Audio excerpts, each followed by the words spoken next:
ketika mendengarkan PK terpidana kasus Vina ditolak, Pak? Pertama saya berduka cita ya. Saya berduka cita, saya kaget. Apa yang menurut saya tidak mungkin ternyata terjadi. Dan ini langsung saya katakan, bahwa kebenaran dan keadilan di Indonesia ini susah mencarinya. Yang kasat mata pun sulit dicapai.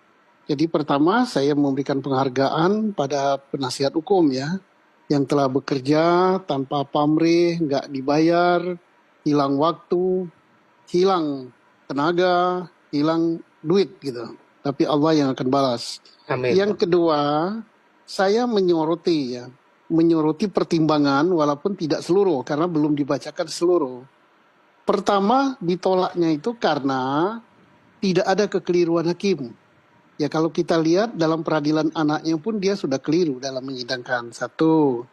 Yang kedua, hakim tidak menghadirkan, memerintahkan untuk hadir si penasihat hukum mendampingi perkara yang diancam dengan hukuman lebih dari 5 tahun. Itu sudah keliru, sudah kesalahan, hilap, salah, sudah masuk semua itu. Yang berikut, dia katakan tidak ada novum. Lah itu bukti forensik yang awalnya tidak dimasukkan dan kemudian dimasukkan, kemudian percakapan antara Tina dengan siapa itu temannya, nah dengan Winda atau siapa itu apa bukan novum? Terus yang berikut, novum itu kan alat bukti yang belum dipakai. Ada saabrek saksi baru yang belum pernah didengar di dalam persidangan, itu apakah bukan novum? Novum itu alat bukti.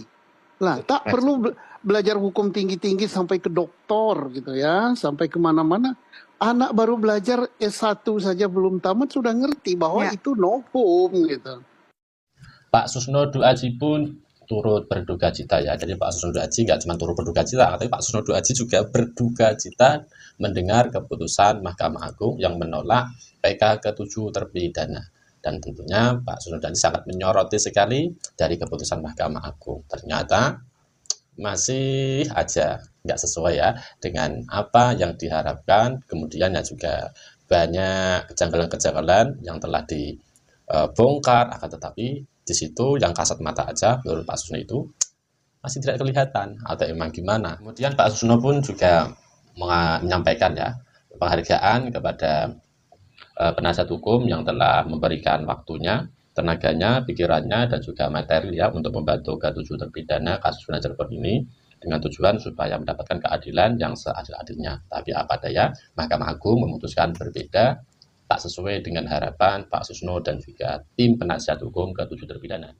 Kemudian Pak Susno Duaji pun juga mengomentari alasan Mahkamah Agung menolak ke-7 terpidana, PK ke-7 terpidana ini, diantaranya alasannya yaitu tidak ada kekeliruan hakim dalam memutus hukuman seumur hidup bagi ke-7 terpidana pada tahun 2016 yang lalu. Kemudian Pak Susno mencoba untuk menguraikan sedikit, dalam persidangan anak pun itu sudah kategori yang salah juga ya menurut Pak Susno. Kemudian tidak ada pendampingan hukum, artinya tidak ada penasihat hukum yang mendampingi dalam proses perkara yang mana terdakwa ini diancam dengan hukuman seumur hidup. Pak Susno pun juga mengomentari alasan yang kedua, bahwasanya tidak ada novum-novum baru yang dihadirkan pada sidang PK ke-7 terpidana ini. Kemudian Pak Susno menyebutkan itu ada bukti-bukti forensik yang dibawa di persidangan ya, yang dibawa dari penasihat hukum dalam permohonan peninjauan kembali terpidana kasus Vina Cirebon, dan juga ada percakapan antara temannya Vina dan juga Vina yang itu sudah menunjukkan bukti. Kemudian dari situlah kenapa kok Mahkamah Agung tidak menganggap itu adalah novum baru. Nah inilah yang disoroti dari Pak Susno Duaji, alasan-alasan kenapa kok Mahkamah Agung menolak hal itu. Ya sudahlah, kita tunggu aja nanti seperti apa sih kelanjutan atau langkah-langkah dari penasihat hukum ke-7 terpidana ini. Apakah hukum yang ada di Indonesia itu seperti ini semuanya atau tidak? Kita nggak tahu juga guys, tapi kita harus tetap positif ya.